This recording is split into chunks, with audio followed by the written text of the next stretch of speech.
இதே இதுல சார் இதெல்லாம் எப்படி என்ன நடக்கும் அப்படிங்கிறதுக்கு முன்னாடி இந்த அரசு வந்தோடனே டைரக்டா மேகதாது அப்படிங்கிற ஒரு விஷயத்துல வராங்களே, காங்கிரஸ் கட்சி, கர்நாடகாவுடைய காங்கிரஸ் கட்சி கண்டு அவ்வளோ பயமா? நம்ம உரிமையை நாம் பாதுகாக்கணும். தமிழ்நாடு என்பது நம்ம ஊர், கர்நாடகாங்கிறது அடுத்த மாநிலம். பல மாநிலங்கள் டிஸ்பியூட்டுகள் இருக்க தான் செய்யும். அதை எப்படி செய்கிறது? இப்போ இன்றைக்கு அனைத்து கட்சிகளையும், இப்போ தமிழ் மொழி விஷயமாக இருந்தாலும் அல்லது ஒன்றிய அரசுக்கு எதிரான நிலையாக இருந்தாலும், நீட்டு நிலையாக இருந்தாலும் பாஜக வாக்களிக்காது. 4 பேர் இருந்தாலும் இப்போ ஒட்டுமொத்தமாக எல்லாரும் என்ன செஞ்சுட்டாங்க? ஆதரிக்கிறாங்க. அப்படி ஒரு நிலையை உருவாக்கியிருக்காங்க. 4 ஆண்டுகளாக ஆளுநர் உரை வாசிக்கப்படலை.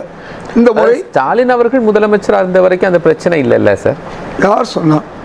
எல்லா காலம் இருக்கும்போது ஏதோ இன்னைக்கு சொல்ல திரு சிவகுமார் கட்டலை இல்லை சார். ஸ்டாலின் அவர்கள் இப்பவும் கட்டலை சார், இப்பவும் கட்டலை, கட்ட முடியாது. அப்ப ஏன் பயம்? யாருக்கு பயம்? அரசுக்கு பயம் இல்லை. முறையா காரியங்களை செய்யணும். அதாவது சட்டமன்றம் என்பது திட்டுமன்றம் இல்லை, திட்டத்திற்கான மன்றம். அதனால் இதை பார்த்தீங்கன்னு சொன்னால் எதிர்கட்சிகளுடைய கொட்டங்களை கூட, அதாவது நமக்கு எதிராக உள்ளவங்களுடைய கொட்டங்களை கூட அடக்கக்கூடிய ஒரு மனம். நம்ம மாநிலம் மட்டமாயிடக்கூடாதுங்கிறதுக்காண்டி ஏதாவது தீர்மானங்களை கொண்டு தான் ஆகணும். அந்த தீர்மானம் எப்படிப்பட்ட தீர்மானமாக இருக்குன்னா, தமிழ்நாடு முழுமைக்கும் அல்லது பெரும்பாலான மாவட்டங்களுக்கான பல லட்சம் விவசாயிகளுடைய பிரச்சனை, பல கோடி மக்களுடைய குடிநீர் பிரச்சனை, இதில் நீங்கள் கட்டிடாதீங்க அப்படின்னு ஏற்கனவே ஒரு தனி தீர்மானம் இருக்குல்ல சார், மேகதாதுல கட்டிடக்கூடாது, டேம் கட்டக்கூடாதுன்னு. அதுக்கும் இதுக்கும் என்ன டிஃபரன்ஸ்? எடியூரப்பா ஸ்பாட்டுக்கே போய் பூஜை போட்டார். எடியூரப்பான்னு ஒருத்தர் பாஜக முதல் மந்திரி இருந்தார். அந்த மேகதாது இடத்துக்கே போனாரு, பூஜை போட்டாரு. நான் எப்படி வாங்கிருவேன், இது ஏன் அரசு ஒன்றிய அரசு இருக்குன்னு சொன்னாரு. அப்ப அன்றைக்கு இருந்த திமுக அரசு எதிர்த்துச்சு, கூட்டணி அரசு நாங்கெல்லாம் சேர்ந்து எதிர்த்தோம். அன்னைக்கு காங்கிரஸ் எதிர்த்துச்சு பாஜகவை. இன்னைக்கு காங்கிரஸா இருந்தாலும் காங்கிரஸ் எதுக்குது? இதான் சார். அதனால இல்ல, எனக்கு அந்த தீர்மானத்திற்கும் இந்த தீர்மானத்துக்கும் என்ன டிஃபரன்ஸ்? ஒன்னும் வித்தியாசம் இல்லை. அதோட வேலிட் பீரியட் 5 இயர்ஸ்ல என்ன ஆயிடுச்சு, முடிஞ்சிருச்சா? இல்ல இந்த மாதிரி எவ்ரி 5 இயர்ஸ் ஒரு புது தீர்மானத்தை நான் சொல்ல வர்றேன். எடியூரப்பா பண்ணாரு, இன்னைக்கு மாண்புமிகு சிவகுமார் பண்றாரு. அந்த சிவகுமார் பண்றது எங்கெல்லாம் பண்றாரு? பிரதமர் மோடியை பார்க்குறாரு, நீர்வளத்துறை அமைச்சரை பார்க்குறாரு, நீர்வள அதிகாரிகளை பூரா போன வாரம் பார்க்குறாரு சார். அப்போ நாம் உஷாரா இல்லைன்னா நீங்கள் சும்மா இருப்பீங்களா? பாருங்க, முதல்வர் விஜய் சும்மா இருக்காருங்கிறாங்க. இந்த சும்மாங்கிற வார்த்தை உலகத்தில் எந்த மொழியிலையும் கிடையாது, நம்ம மொழியில தான் உண்டு. அதுக்கு பல அர்த்தங்கள் உண்டு. அது ஒரு பக்கம் இருக்கட்டும். சரி, இது சிவகுமார் அவர்களை மரியாதை நிமித்தமாக பார்த்து இது குறித்து ஒரு ரெக்வெஸ்ட் வைக்கலாம்ல, ஏன் வைக்கல? ஏங்க, உரிமைக்கு போய் ரிக்வெஸ்ட் எப்படி வைப்பாங்க? எப்போ ரிக்வெஸ்ட் வைக்கலாம்னா, இங்கே காமராஜர், அங்கே நிஜங்கை பாருந்தா போய் உட்காந்து உணவு சாப்பிட்டு பேசலாம். அங்கே ஹெக்டேயும், அங்கே இவர் இங்கே எம்ஜிஆரும், அங்கே குண்டுராவ் இருந்தால் நடக்கும். இங்கே கலைஞரும், அங்கே ஹெக்டே இருந்தால் அதெல்லாம் உட்காந்து பேசி எனக்கு தண்ணி கொடுங்க, அது கூட இப்போ கேட்க முடியும். மேகதாது விஷயம்ல தண்ணி. ஆனால் பெருந்தலைவர் காமராஜர் ஒரு அருமையான திட்டத்தை கொண்டு வர. அப்போ இப்போ ராகுல் தானே இருக்காரு, மல்லிகார்ஜுன கார்கே தானே இருக்காங்க. தானே முதல்ல 1வது படித்த உடனே அப்புறம் 5வதுலேருந்து 11 போகணும். அதுக்கு பிறகுதான் நீங்கள் காலேஜுக்கு போகணும். முதல் பிரதமர் மோடியும் அந்த நீர்வளத்துறை அமைச்சர்கள் தான் இது சம்பந்தமாக பேசணும். காவிரி ஆணையம் இவைகள் தான் பேசணும். இதுக்கு பிறகு சரியாக வரலைன்னா அதுக்கு பிறகு காங்கிரஸ் தலைமையிட்ட போய் விஜய் பேசலாம், அவர்கள் போய் பேசலாம். அது எப்படி நடந்துச்சு? டாக்டர் மன்மோகன் சிங் காலத்தில் 2 முறை 11 டிஎம்சி கொடுன்னு சொன்னாரு, கொடுத்தாங்க. அது அன்னைக்கு மன்மோகன் சிங் ப்ரெஷர் ஆச்சு. ஃபர்ஸ்ட் டேல இப்படி ஏன் போடணும் அப்படிங்கிற ஒரு ப்ரெஷர் வந்துச்சு அப்படின்னு கேட்குறேன். ப்ரெஷர் இல்லை சார், நான் இவ்வளவு தூரம் சொல்றேன். அன்னைக்கு எடியூரப்பா பண்ணாரு, அன்னைக்கு பண்ணாங்க, இன்னைக்கு சிவகுமார் பண்றாரு. ஒரு பயமா? அதை மட்டும் சொல்லுங்க. திரும்பவும் இங்க பாருங்க, தமிழர்களுக்கு என்னைக்கு பயமும் இருக்காது. தமிழர்களை பத்தி நீங்க ரொம்ப குறைவா நினைச்சுக்கிறாதீங்க. தமிழர்கள் உரிமைகளை கேட்பதற்கு செய்யறாங்க. இல்ல, உங்க அரசு தான் இது பண்ணிடுறாங்க, அதான் கேட்கிறேன். இன்னைக்கு என்ன நடந்திருக்கு தெரியுமா உங்களுக்கு? சட்டசபையில் பேசப்பட்டிருக்கு. சொல்லுங்க. பெருந்தலைவர் காமராஜர் இந்த மேகதாடு என்பது கிருஷ்ணராஜ சாகர் 1000 அடி கீழே இருக்கு. அந்த ஊர் விவசாயிகளுக்கு பயன் இல்லை. அந்த விவசாயிகளும் போராடுறாங்க எதிர்த்து. அதே மாதிரி இதில் சுற்றுச்சூழலும் எதிர்த்துக்கிட்டு இருக்காங்க. இந்த நேரத்தில் ஏன் கர்நாடக அரசு பண்ணுன்னு கர்நாடக மக்களை கேட்குறாங்க. இதைத்தான் அன்றைக்கு காமராஜர் அவர்கள் நம்ம ஸ்டேட்டுக்குள்ள ராசிமணல்னு ஒரு இடம் இருக்குது, அங்கே நீங்கள் அணையை கட்டுவோம், உங்களுக்கு என்ன வேணும்? பெங்களூருக்கு தண்ணி வேணும், நாங்கள் இங்கேருந்து எங்கள் இடத்துல இருந்து கிருஷ்ணகிரி மாவட்டத்தில் இருக்கக்கூடிய ராசிமலையில இருந்து நாங்கள் தர்றோம், உங்களுக்கும் தர்றோம். நாங்கள் கிருஷ்ணகிரி, சேலம், வட ஆற்காடு மாவட்டத்துக்கு கூட்டு குடிநீர் எடுத்துக்கிறோம்.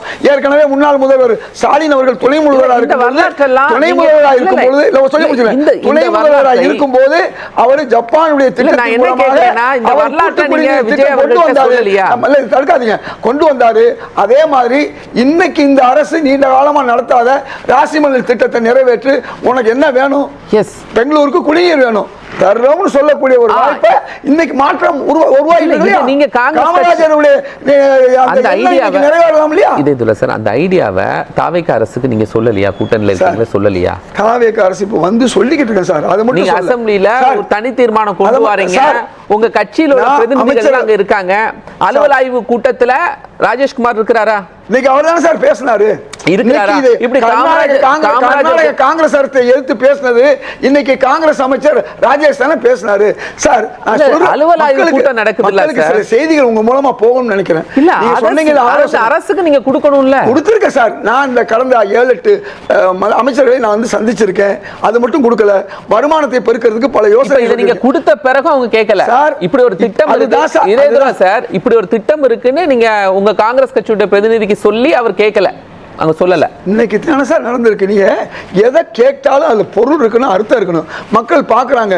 நீங்க இன்னைக்கு தான் ஸ்டார்ட் பண்ணிருக்கீங்க. இதுவே ஏன் ஸ்டார்ட் பண்ணி நீங்க கேக்குறீங்க?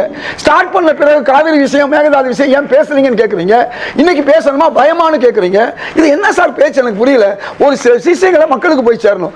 அதே மாதிரி எப்படி வருமானத்தை உருவாக்குறது, கனிமவளத்தை வந்து எப்படி இருக்கு, சட்டம் ஒழுங்கு பிரச்சனை நடந்துட்டு இருக்கு, மின் வெட்டு பிரச்சனை இருக்கு, இதெல்லாம் குறித்து பேசல அப்படிங்கிற ஒரு பெரிய பிரச்சனை போயிட்டு இருக்குல்ல. இன்னும் ஒரு 10 கேள்வியை கேளுங்க.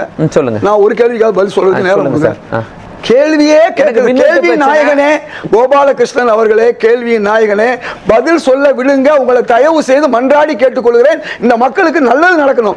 சரி, எனக்கு மின்வெட்டு நான் சந்திச்சு கேட்கிறேன் சார். மின்வெட்டுக்கு ஒரு பதிலே சட்டமன்றத்துல பேசுறீங்க, என்ன பேச விடுறது இல்ல. தயவு செய்து ரெண்டு கேள்வி இல்ல, ரெண்டே கேள்வி நீங்களே பேசுங்க. பேசி முடிச்சுங்க. நான் பேசல. சரி, மின்வெட்டு பல நல்ல விஷயங்களை மக்களுக்கு எடுத்து சொல்லலாம் உங்க மூலமா நினைக்கிறேன். சொல்ல முடியாது.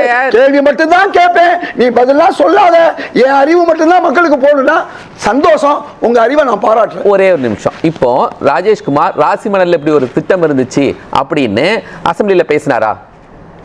காமராஜர் இப்படி ஒரு திட்டம் கொண்டு வந்தாருன்னு அசெம்பிளில பேசினாரா? ஏன் பேசல? மின்வெட்டு தமிழ்நாட்டில் இருக்கு அப்படிங்கறத பேசினாரா? ஏன் பேசல? இன்னும் கேள்வியெல்லாம் கேளுங்க. ரெண்டு பேருக்கும் சொல்லுங்க. மொத்தமா கேளுங்க. நான் ஒரு வரியிலையாவது பதில் சொல்லி முடிச்சுக்கிறேன். பதில் சொல்ல விடுங்க சார்.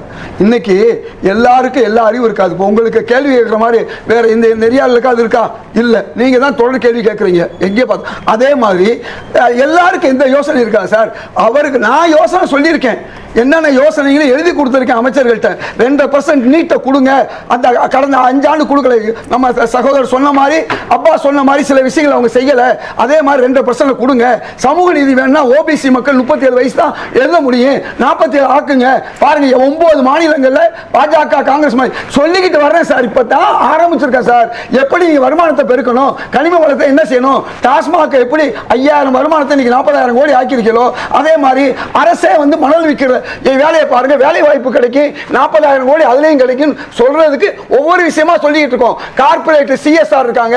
கார்பரேட் எப்படி பணம் வாங்கலாம்? இன்னைக்கு 5 லட்சம் ரூபாய் ஒவ்வொரு பள்ளிக்கூடமும் ஆயிரக்கணக்கான பள்ளிக்கூடங்களுக்கு மிச்சப்படுத்தி இருக்காங்க. அந்த பள்ளிக்கூடங்கள்ட்ட நீங்க அரசு பள்ளிக்கூடங்களுக்கு உணவளிக்கிறதுக்கு ஒரு பணம் கொடுங்க. நீங்களே நேரம் கொடுங்க. நீங்க தனியார் பள்ளிக்கூடம் பணம் வாங்குறீங்க, அரசு பள்ளிக்கூடத்துல காலை உணவு கொடுக்கிறோம். இப்படி எல்லா திட்டங்களையுமே வந்து முதலாளிகள் மூலமா, கார்பரேட்டுகள் மூலமா நம்ம வருமானத்தை உருவாக்குறது மூலமா உருவாக்க என்ன நடக்கும் தெரியுமா? இந்த திட்டங்களுக்கு அரசு செலவு பண்ண வேண்டிய வேலை இருக்காது, புது திட்டங்களுக்கு செலவு பண்ணலாம். இப்படி பல விஷயங்களை கொண்டு போய் வச்சிருக்கேன். நிச்சயமாய் அவங்க பரிசீலிப்பாங்க. இன்னைக்கு தான் சட்டமன்றத்துடைய முதல் கூட்டம், இன்னும் பட்ஜெட் கூட்டம் இருக்கு. அப்புறம் தான் ஒண்ணா எடுத்து செய்வாங்க. அதுக்கு முன்ன ஆர்டிஓல என்ன ஊழல் நடக்குது, ரிஜிஸ்டர் ஆபீஸ்ல என்ன ஊழல் நடக்குது, அதே மாதிரி வந்து கான்ட்ராக்ட்ல எதை நிறுத்தலாம். 2400 கோடி சார் ஒரு கான்ட்ராக்ட் உத்தண்டிக்கு திருவாமி இருக்கும். என்ன நடந்துச்சு தெரியுமா? 700 கோடி அதிகமா போட்டிருக்காங்க. நிறுத்து. அதே மாதிரி 2000 கோடி இந்த மணல்ல என்ன மணல் நம்ம சவுடு மணல்ல வந்து கட்டணம் கட்டுறாங்க, அதை நிறுத்துன்னு சொல்றாங்க. இப்படி பல காரியங்கள் அவங்க செஞ்சுக்கிட்டு இருக்காங்க.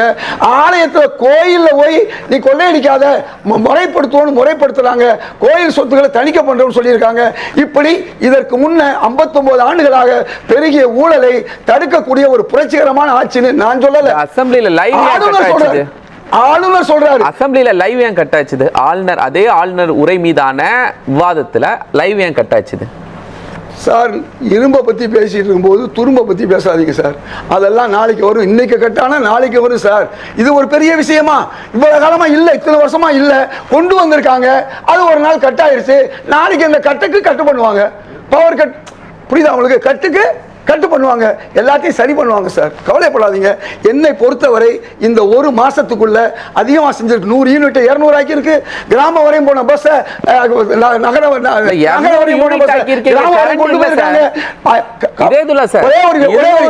கொடுத்தாலும் இரவுகள்ல கரண்ட் இல்ல. ஒரே வரி, மகாராஷ்டிராவில் 6 வருஷமா கொடுக்காத விவசாயிகளுக்கான ரூபாயை 1 லட்சம் வரையும் தள்ளுபடி பண்ணிருக்காங்க. இவங்க 6 மாசம், அதுல 1 மாசம் தான் இவரு 5 மாசம் முந்தின மாசம் சேர்ந்து 5000 கோடியை கொடுத்துருக்காங்க சார். எவ்வளவு? 75000 வரையும் கொடுத்துருக்காங்க. ஏன் இதை உங்களால பாராட்ட மனசு வரல? நான் உங்களை கேட்கல, கேட்கிற மக்களை, எதிர்கட்சிகளை கேட்கிறேன், உங்களை கேட்கல. இந்த மாதிரி இவ்வளவு விஷயமும் நடந்துகிட்டு இருக்கு சார். 1 மாசத்துக்குள்ள இந்த 1 மாச குழந்தை இன்னைக்கு ஒரு வளர்ச்சி அடைந்த குழந்தை மாதிரி செஞ்சுக்கிட்டு இருக்கு. பாராட்டுவோம்.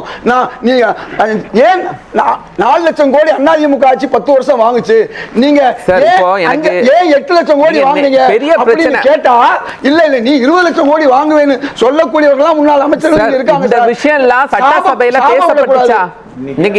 இன்னைக்கு சட்டசபையில எதெல்லாம் பேசப்பட்டுச்சு உங்களுக்கு தெரிஞ்சுதா? எனக்கு பார்க்க முடியல. சட்டசபையில 100 மணி நேரம் இல்ல, 100 மணி நேரம் நடக்கல சட்டசபை. 5-6 மணி நேரம் நடக்குது, 4 மணி நேரம் நடக்குது. இதுல ஒருவேளை கரண்ட் கட்னால இன்டர்நெட் கட் ஆயிடுச்சா? இன்னைக்கு ஒரு கோரிக்கை, இதேதுல சார் ஒரே ஒரு ரீசன், இன்னைக்கு அசெம்பிளில கரண்ட் கட், அதனால இன்டர்நெட் ஃபெசிலிட்டி கட் ஆயிடுச்சு, லைவ் ஸ்டாப் ஆயிடுச்சு. தனி தீர்மானம் காவிரி மேகதாது, அதற்காக என்ன செஞ்சாங்க? முழுமையா எல்லா சட்டமன்ற மரபு எல்லா எம்எல்ஏக்களும் பேசியாகணும், எதிர்கட்சிக்காரங்க பேசியாகணும், ஆளுங்கட்சி அமைச்சர்கள் பேசியாகணும், பேசினாங்க. ஒரு விஷயம் முழுமையா நடந்திருக்கு. அப்புறம் ஏன் அறவரையா நீங்க நிறுத்துனீங்க? நாளைக்கு கேட்க கூடாது. இப்படி மக்கள்கிட்ட வந்து இந்த ஒரு நாள், இன்னைக்கு என்ன எவ்வளவு நாள் சட்டமன்றம் கூட வேண்டியிருக்கு? நான் அநேகமா இன்னும் 3 நாள் இருக்கு, எல்லாம் பேசுவாங்க. இன்னைக்கே ஒரே நாள்ல எல்லாமே மந்திரம் நடக்கிறதுக்கு இது ஒன்றும் மந்திர கோல் இல்லை. நன்றி நன்றி சார். இதே இதுல காங்கிரஸ் ஆட்சிக்கு பிறகு ஜோசப் விஜய் அவர்கள், மாண்புமிகு முதல்வர் எம்ஜிஆர் அண்ணா வழியிலே ஒரு புரட்சியை செய்திருக்கிறார் என்று ஆளுநரை சொல்ல வைத்திருக்கிறார். அதுவே ஒரு பெரிய விஷயம்தான். அது மட்டுமல்ல, உங்களுக்கு இந்த உரை என்பது, அதாவது முதல்வர் விஜய் அவர்கள் மூலமாக, அவர்களுடைய ஆட்சியின் மூலமாக வந்த கவர்னர் உரை என்பது நிறைவாக இருக்கிறது. அதே மாதிரி முறையாகவும் இருந்தது. அதில் எந்த விதமான குறையும் இல்லைங்க நான் பார்க்க முடியுது. அது மட்டுமல்ல, ஒரு பிறைக்குள்ள 59 ஆண்டுகளாக இருந்த ஊழல் கரையை அகற்றக்கூடிய ஒரு உரையாகவும் இந்த உரை இருக்கிறது. அதனால் பாராட்டுவோம். இன்னைக்கு ஓய்வூதியத்துக்கு இடைக்கால நிவாரணம் கொடுக்கறதா சொல்லியிருக்காங்க. அதே மாதிரி உங்களுக்கு இருமொழி கொள்கையை அழுத்தம் கொடுத்துருக்காங்க. அதே மாதிரி உங்களுக்கு நன்றாக தெரியும், PM ஸ்ரீ விஷயத்தில் நீங்க பணம் கொடுத்தே ஆகணும். அதுவும் ஆளுநர் வாயாலேயே ஒன்றிய அரசுக்கு எதிராக பேச வச்சது மட்டுமல்ல, கேரளாவுடைய அரசுக்கு எதிராகவும் பேச வச்சிருக்காங்க முல்லை பெரியார் விஷயத்தில். அது இப்படி பல்வேறு நல்ல காரியங்கள் இந்த ஆளுநர் உரையிலே நடந்திருக்கு. இன்னைக்கு சட்டசபையில் இன்னைக்கு நடந்த அந்த மேகதாது விஷயம் வந்து இன்னைக்கு அவசியம், அத்தியாவசியம். அதனால் தான் ஒட்டுமொத்தமாக அத்துணை கட்சிகளும் வந்து ஒன்று சேர்ந்து அந்த தீர்மானத்தை ஆதரித்திருக்கிறது. அதனால இன்றைக்கு இந்த 1 மாத குழந்தை ஒரு பிறையில இன்னைக்கு ஊழல் கரையை 59 ஆண்டுகளாக இந்த கரையை நீக்கக்கூடிய ஒரு முறையை அவங்க செஞ்சிருக்காங்க. இதை நாம் பாராட்டணும்.